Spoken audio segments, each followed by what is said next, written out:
সেনা নিরাপত্তা কর্তৃপক্ষের সাথে নিজেরা কথা বলেছিলেন এবং তারাই 4 তারিখে ডিসাইড করে ফেলেছিলেন যে শেখ হাসিনাকে আমাদেরকে বাংলাদেশ থেকে সরিয়ে ফেলতে হবে। কিন্তু শেখ হাসিনা একদমই এই বিষয়ে রাজি ছিলেন না। তিনি এমার্জেন্সি ভাবে ফোন করেছিলেন রাষ্ট্রপতিকে এবং বলেছিলেন যে আপনি 5 তারিখে এমার্জেন্সি লাগানোর জন্য তৈরি থাকুন, কারণ তখনও পর্যন্ত শেখ হাসিনা ডিটারমাইন্ড ছিলেন যে আমি বাংলাদেশ ছেড়ে যাব না।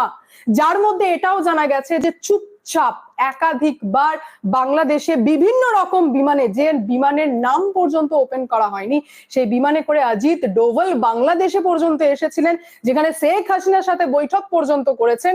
এবং সব থেকে বড় বিষয় হচ্ছে যে শেখ হাসিনার বেঁচে থাকার পেছনের কারণ এটাই, অজিত ডোভাল 5 তারিখে অর্থাৎ 5 আগস্ট শেখ হাসিনার সাথে 2 বার ফোনে কথা বলেন এবং ভারতের সেনা প্রধান বাংলাদেশের সেনা প্রধান